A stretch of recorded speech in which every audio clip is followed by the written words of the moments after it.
Hey brides, welcome back to the Bridal Coach podcast, where you come for real, genuine advice and tips that actually work to help you look and feel your best for your wedding. Today I'm bringing you science-based, evidence-based fat loss approaches that are genuinely going to help you lose the weight, because you are a woman with a timeline. If anyone says to you, like, just go with the flow and, you'll lose the weight, don't worry, you'll lose the weight with bridal stress anyway. Listen, I'm not one to deny that. It's going to be a very stressful journey. But if you have a goal and you actually want to reach that before your wedding day, you do have to take it a bit more seriously, okay? And this doesn't mean like restrict. This approach, I'm going to teach you how you can actually balance everything. It's an approach that I take with my clients and that actually works. It helps them learn about food, learn about how to balance their life, their lifestyle, social occasions, engagement parties, wedding trials. Like, you're going to be going cake testing, you're going to be going food testing, you're going to be going brunching with your girls. You need to learn how to balance your fat loss journey and your weight loss journey with all of the above, because if you don't think about it now, it's going to be very difficult to actually get you there, and I want to get you there. So today's evidence-based approach is about tracking your calories. Now, there are different ways in which I help my clients manage their nutrition. This is one of them. Now, there's so many factors that I go into with my brides before understanding what nutritional approach they need. So tracking your calories is for someone who genuinely wants to understand their food a little bit more. You have your macros, you have your calories that you need to understand and you need to know about. Your macros are your proteins, your carbs, and your fats. Okay, these are your three macronutrients. It's basically like if you were to look at your meals and you were to break them down, you look at your calories, you break down into your macros, and then you have your micronutrients as well, which is all of your nutrients and your vitamins and your minerals. But your macros are the main thing that we track, and your calories, of course. Okay, macros are super important. If you don't know already, get your protein in. Carbohydrates also to restore your energy and glycogen. We're going to be getting all into this in this episode, but this calorie tracking process is one of my favorites with my clients, especially as brides, because it allows them to learn about nutrition, learn about how to balance their calories throughout the week, so that come weekend or come engagement party or whatever they've got going on, they know how they can balance it. Because we all know what it's like when you've worked so hard Monday to Friday and you've put in the effort, you've meal prepped, you've gone to the gym, you feel like you should have lost weight and you are on the right track. But then come Monday, when you take your weight again, the weekend or whenever it was in the week when you went out for food or you went for brunch with the girls, that tends to set us off, and it can do the complete opposite of what we want it to do. We actually want to go out to enjoy, to have fun and to let our hair down, but really it's causing us more stress because we have a weight loss journey. So calorie counting and calorie tracking can really help with that. And I hear all the time from women who have tried calorie tracking, like, it didn't work for me, it just doesn't work for me, like, I've tried, it doesn't work. This is literal science. Like, we all know what a calorie deficit is, okay? Calorie deficit is generally what people talk about when they say about losing weight and losing fat, okay? And you need to be in a calorie deficit in order to lose weight. And those who say, calorie tracking doesn't work, calorie deficit hasn't worked for me, I'm gonna put it very bluntly and say that you haven't done it right, and that's totally fine. Like, you probably haven't been shown how to do it properly, and that's exactly what I'm here for. So today we're going to be talking about how to properly track your calories, how to track your macros, and what you actually need in order to lose weight. Like, if you genuinely take this on board and take this seriously and learn about calorie tracking, this is genuinely the only thing that you're going to need in terms of nutrition in order to get you to where you want to be. There are different phases, there are different steps, but if you get this right and if you crack this down and if you learn how to balance your lifestyle with this, it's going to work wonders for you. So yeah, those of you who have tried a calorie deficit before, maybe you're listening to this and you're like, tried it, done it, doesn't work, or it's too confusing, or it's too long-winded. I urge you to continue watching this video, because I'm going to teach you how to do it in a really, really simple way. And calorie deficits lead to fat loss, okay? That is literally the term, that is the definition of a calorie deficit.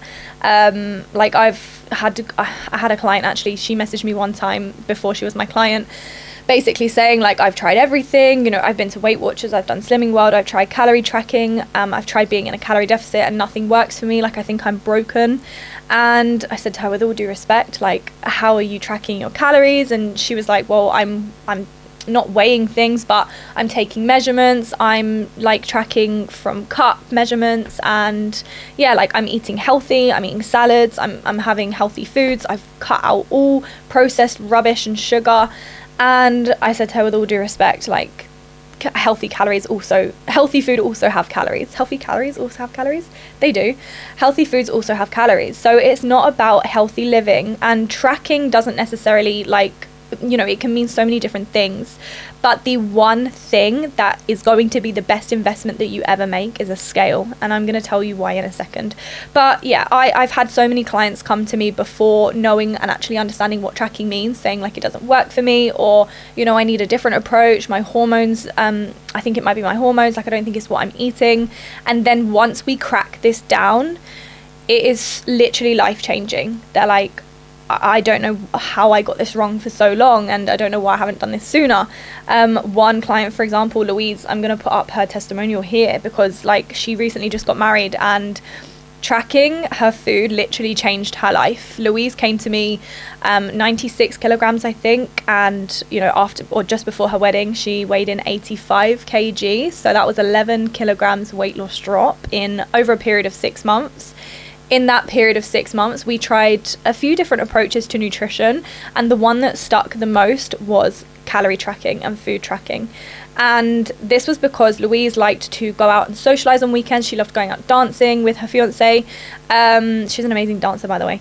And yeah, it was just like, what worked for you? This is exactly what I try and preach to my clients, is like, we're going to try a few different routes. If the first one that we try works for you, great, we're just going to stick at that. But if for some reason we hit some barriers, or you know, you just don't like this approach, you want to try something different, we will try different ways. But calorie tracking is genuinely the one that gives my clients the best results, and also allows them to manage their own food and learn about it. Because like, my goal is for my clients to reach their goals for their wedding in a way that is maintainable and manageable and sustainable for them for the rest of their lives.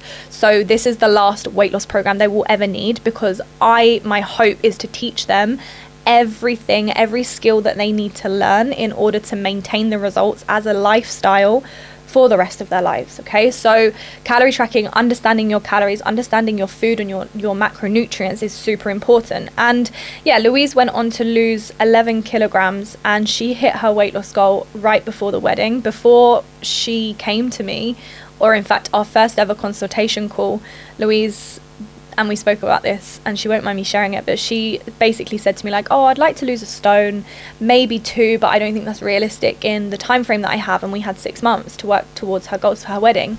And in my head, of course, I'm like, you know, done it before, had so many clients who have lost seen incredible results and lost the weight in that time. Of course, everyone is different. So, you know, she started seeing the results, and the more weight she lost in a sustainable way, and in a way that wasn't like, boom, you have to just do this, you have to stick to these foods, she became more aware and was like, oh my god, maybe I can, you know, reach this goal that I wanted to reach. Maybe, you know, this is realistic, even though she thought it wasn't. So calorie tracking really, really helped her, and she's now married, so she reached her goal for her wedding, and now she's staying on the program because she wants to take it even further. She's seen what is possible, and what she believed wasn't possible before, she now knows is. So she's like, where else can I take this? So yeah, that's a little story for you if you're feeling like, you know, a bit hopeless right now, or I have this goal but I don't know if it's achievable for my wedding. Like, you know, I don't know what your actual goal is.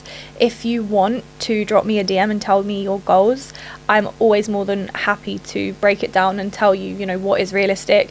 You might have to sacrifice some things. You might have some barriers that come in your way. But, you know, every goal is achievable. You just have to be prepared to sacrifice to get to that level. But let's get back into what actually is calorie tracking. So yeah, I'm looking to obviously help my clients create more sustainable weight loss, rather than them coming onto a plan like Weight Watchers and like Slimming World. They don't actually teach you the value of food, and every food has value, every ingredient has value, and it's about learning about that, not just for your weight loss, but also to be able to fuel your workouts and make sure that you're actually, you know, sustainably losing the weight. So tracking isn't restriction. Tracking is actually freedom. It's the freedom to allow you to still eat the foods that you want while maintaining in your calorie deficit. And this is key if you want to lose weight. No one is telling you have to track your food. No one is telling you have to lose weight for your wedding.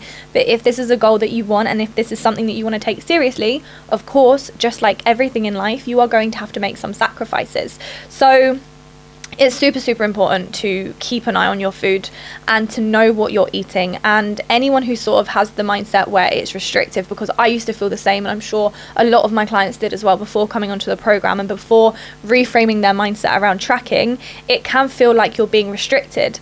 But I like to say that, you know, you check your banking account, you check your bank account to see how much money you have left so that you can budget, so that you can, you know, see where you're going to spend it, see where you want to spend it and how you're going to balance it out. Tracking your food is just the same. It's not about restriction, it's about balance. It's about being aware of what you need to do and how you're going to plan for it. So yeah, it's not about like being restrictive. And of course, you know, you can go about tracking in any way. You can go about it, you know, eating whatever foods that you want without even thinking about the nutritional value, or you can go ahead and eat salads. But really, it's just about your mindset. So we have to work on reframing your mindset around it. But yeah, it's like you don't want to go overdrawn. And if you do, then you obviously have to overcompensate for it, or you have to compensate for it on other days. It's like, you know, going overdrawn in your bank account. If you go overdrawn, you have to look for other ways to get that money back in. Maybe you have to borrow some money, like maybe you have to go out for a run, or go out for some steps, or go to the gym. So yeah, it's not about like earning it, it's about making sure that it works. So yeah, I had a couple of questions from my clients over the week, and I thought I would share because tracking can also be a bit confusing. Like, one of my clients, I was watching her track her food. I gave her the steps that she needed to follow, and she was doing amazing. And as I looked over her week to see what she was tracking things like spices. What else was it? Salads. I made a note because I knew I'd forget this one. Spices and salads. She was tracking the two things that obviously are super important, because spices, if you're eating, you know, chicken and rice and normal foods that are healthy and don't have to be boring, you need to know, you know, how to spice it up and how to make it tasty. We're not just eating plain chicken and rice over here. So yeah, she was tracking spices, which I told her, you know, you don't need to do that. So for anyone who is tracking spices, you do not need to track. Salads also, depending on what you're including in your salads, but like lettuce leaves and tomatoes and cucumber don't really need to be tracked. Any like leafy greens, yeah, just eat as much of them as possible. Of course, if you're having, say for example, avocado, what else do people have in their salads? Sometimes like some nuts or like legumes and stuff. But the actual base of the salad, you don't need to track. If you're having like proper toppings, of course that needs to be tracked, salad dressings, etc. And the best investment you will ever make over any supplement, over protein powders, creatine, anything, is a weighing scale. I promise you that now. And genuinely, it has taken me a long time to get friendly with this guy, because I used to feel like it was really tedious. And again, so I'm sure a lot of you do also feel like it's super tedious. But I promise you, if you actually think about it, it doesn't take long at all. How long does it take to get this out of the cupboard and put it down on the table, put your cup on top and weigh your food? You have to put your food into the pot anyway to cook it, or onto the hob to cook it in the oven. You literally just have to weigh it out first of all. So anyone who says that weighing your food is time consuming, it's not. It takes 30 seconds to put it on the side and weigh your food, okay? Then also time consuming, like time restraint wise, plugging it into an app. Of course you're thinking, okay, well, where do I track? My advice would be to download a really simple tracking app. The most common one that I've heard of and that I've used myself is MyFitnessPal. It's really simple, really, really easy to use. You literally just weigh everything out and you plug it into MyFitnessPal. I would recommend generally, and I'm going to get into how you should be, or how many calories you should be consuming, because everyone is different. I would recommend just going off of like tracking your food, what you're actually eating for the first like 3 to 5 days generally, just to see, just to genuinely see how much you have been eating on a normal day, even on weekends. It can be very, very difficult, obviously, when you go out, and I'm going to touch on that in a second as well. But yeah, track your food, like know what you're eating, because often you're going to shock yourself. It's often a lot more than what you think. Making sure that you're tracking your cooking oils, super important. You can overeat, not really overeat, but overgo on your calories really, really easily with cooking oils and butter, for example. So tracking those two is life-changing. You could probably save, if you're using cooking oils, make sure you're using olive oil, no seed oils, please. If you're using olive oil and butter on a daily, then my guess is that you are genuinely having like around 300 calories worth of cooking oil and butter. So again, that's a lot. You know, you could genuinely have a small meal for 300 calories. So it's about understanding your calories, it's about understanding your food, and it's about balancing them and using them to your advantage. You know, you can back off with the oil and with the butter a little bit and save yourself 200 calories if you're knowing how much to actually put in. So that's my number one tip. Now you're probably wondering, okay, Hope, you've told me I need to track, you told me I need to stay in my calorie deficit, but how do I actually work out my calorie deficit? Now, rule of thumb is start with an average, and you're probably going to be like, well, that's not helpful, but it is, because this number, your calorie deficit, is going to depend on so many different things: your age, your height, your weight, your body fat percentage, your muscle mass percentage, the weather outside, the area that you live, like genuinely how active you are, what your day-to-day looks like. There are so many factors that contribute to your basal metabolic rate, okay? And that's the level of calories that you need to be consuming in order to stay at your body weight. So in order to understand what your calorie deficit is, we do need to go off of a generic number for you. And we can do that by, number one, taking your body weight in pounds and multiplying it by 12. So literally go ahead and do that now. If you don't know your body weight in pounds, or if you know it in kg or stone, go ahead, type it in online, or take your body weight, just jump on the scale, take your body weight in pounds and multiply it by 12. That is going to give you a generic or a rough estimate for your calorie deficit, and that's super, super important. Then you're going to go ahead onto MyFitnessPal and start plugging in your calorie deficit goal, and every single day you're going to be tracking everything that goes past your lips. I'm talking everything that goes past your lips, including drinks, including coffee, apart from salads and spices like I just mentioned. Everything else that goes past your lips, just including your food and beverage, okay, let's not be dirty minded, goes into your calorie tracker, okay? And this is going to help you understand over the next week or so if you are in a calorie deficit. Then we go from there. You make sure that you're hitting those goals, you make sure that you're hitting your calories, and then by the end of the week you should have dropped some weight. Generally, I would advise not losing any more than 1% of your body weight a week. Generally speaking, you know, we aim for around half a kg to 1 kg on my program, because that is a really sustainable weight loss rate. Now you might be like, oh, half a kg, like that's just 1 pound a week, it's not a lot, but over time it really, really, really is, okay? And if you're looking for a sustainable approach to weight loss, you're not just looking for quick results, I get it. If you have a smaller deadline, you can definitely start, you know, the upwards of a 1 kg thereabouts, but losing a kg a week is very, very good progress. In 6 weeks, that's a stone, okay? That is a lot. But then what you don't want to happen is to get to the end of your fat loss and go back to eating normally, or, you know, not be able to sustain it and put the weight back on. So that is where different approaches come in. A bit of a slower approach, really, really sustainable weight loss. So yeah, it's super important to know your calorie deficit. Make sure you go ahead and work out your calorie deficit and go from there. I would say avoid eating out for the first week or two at least, just to give yourself the best chances so that you can really understand your body and your calorie deficit and your maintenance level. Because when you're going out, now let me just make something very, very clear. I make it a priority for my clients to go out and to socialize and to eat out, because I think it's so important to know that you can still do that on your weight loss journey, especially leading up to your wedding. You're going to have so many exciting things to go for and go to and go and enjoy, and you want to be able to enjoy it with your friends and family. but also you need to know what your calorie deficit is if you're trying to lose weight, okay? So just sacrifice it for a week or two, track everything that you're eating. If you really want to take this serious and if you really want to see the results, this is just a little sacrifice that you're going to have to make, okay? And then you're probably thinking like, Hope, how do I then go from tracking my calories to going out once or twice during the week for a meal out? What you're then going to do is you're going to, number one, be mindful of the foods that you're eating. You're going to make sure that you're eating enough protein, you know, that you're bulking out your meals with veggies and with salads.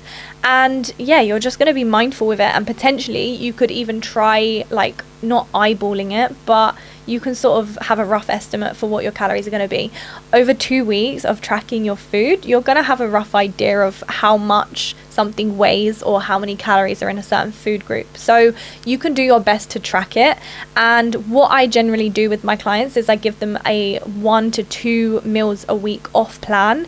This gives them, and I make sure that the food is calculated, or the off plan meal is already calculated in their calorie deficit.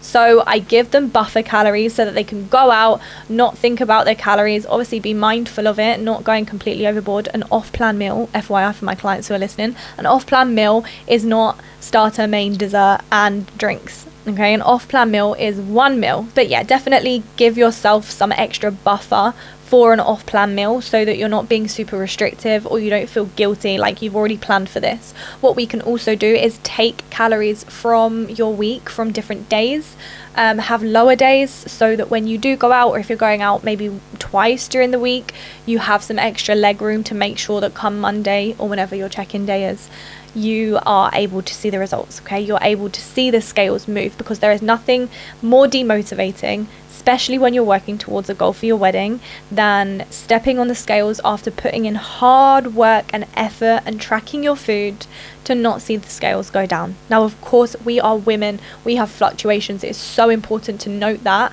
and to take that into consideration. Every single week, we cannot expect to see the same weight loss, even if you ate the same foods at the same time and did the same amount of exercise every single week.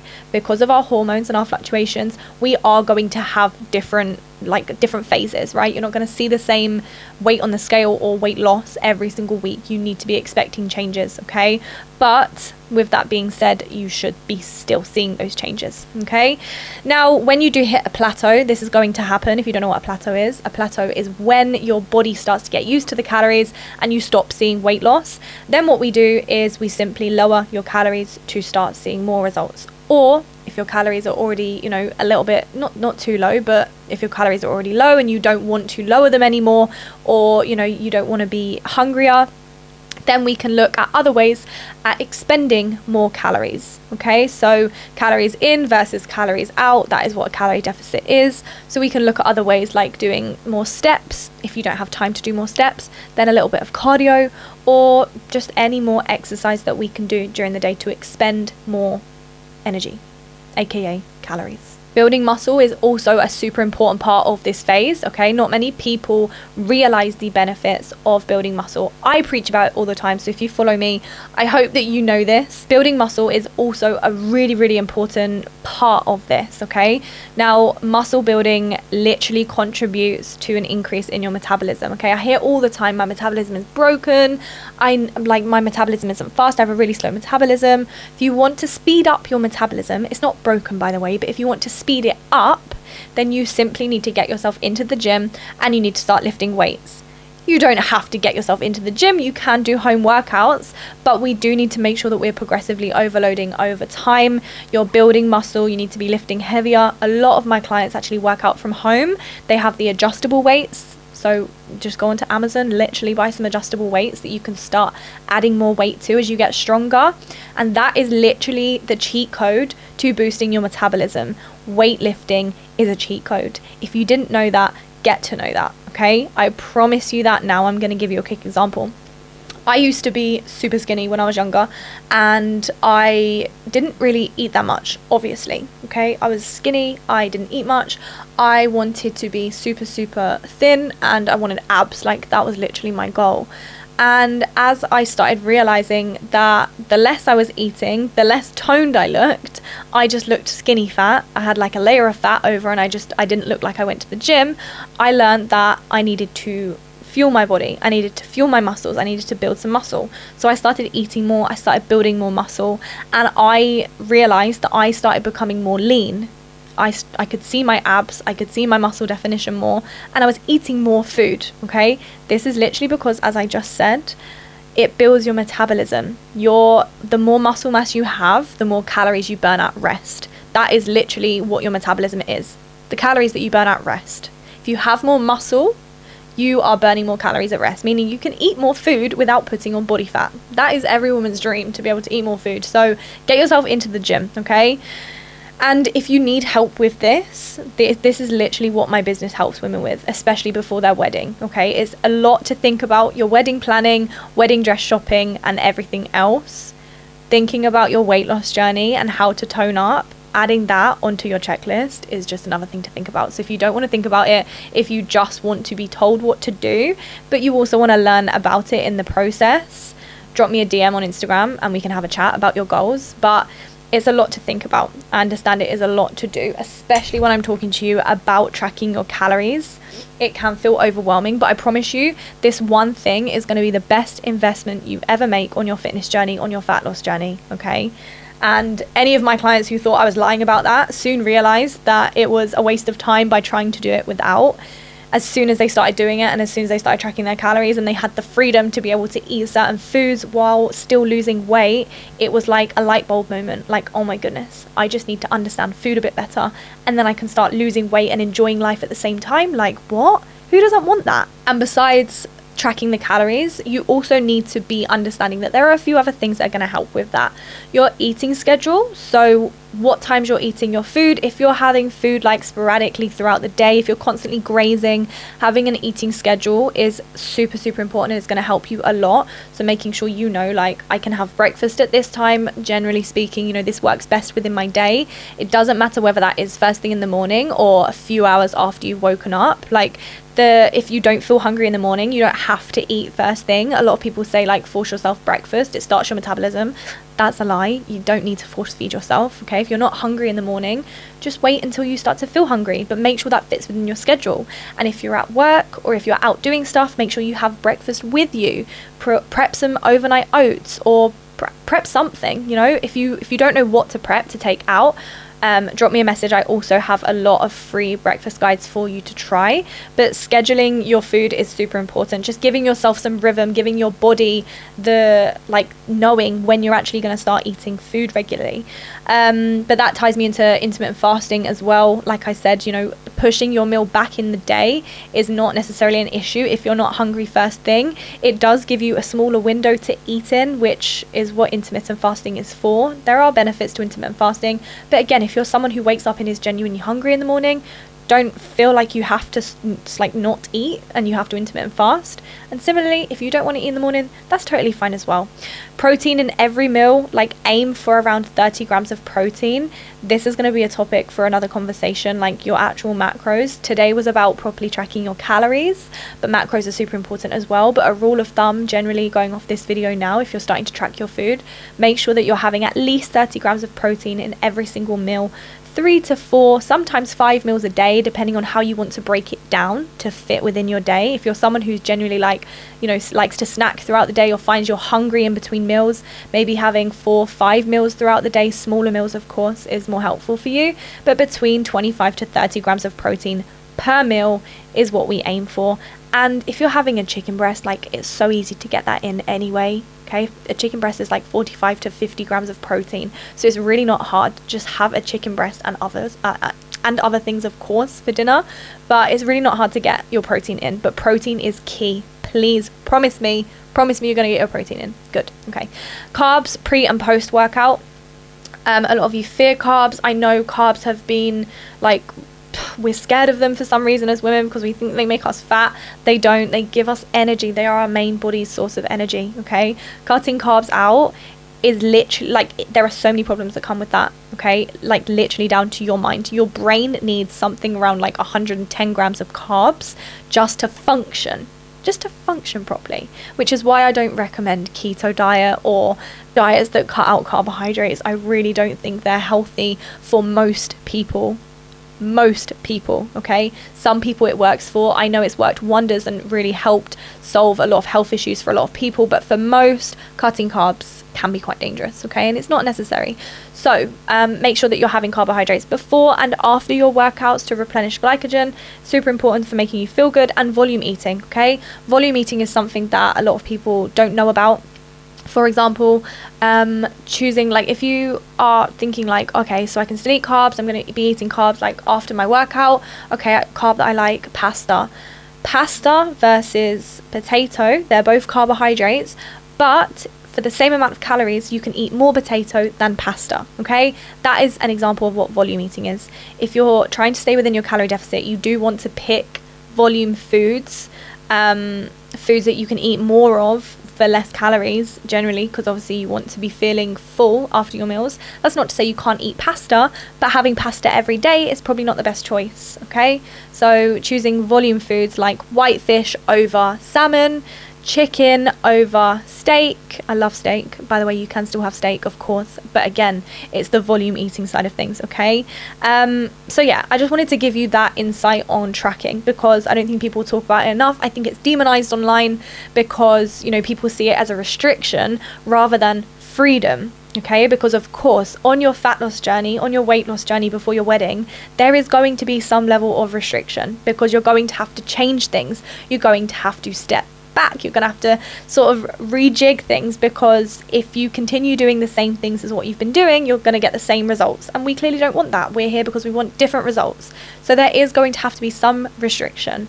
But if you reframe your mindset around tracking to freedom of choice of food, because you can still enjoy food and drinks while you do this, then we can do this harmoniously, and you can lose body fat while feeling good in the process and not feeling like you're restricted and you can't eat certain foods. Okay, I hope you found that helpful. If you need any other help in terms of your fat loss journey, make sure you drop me a DM on Instagram at the Bridal Coach.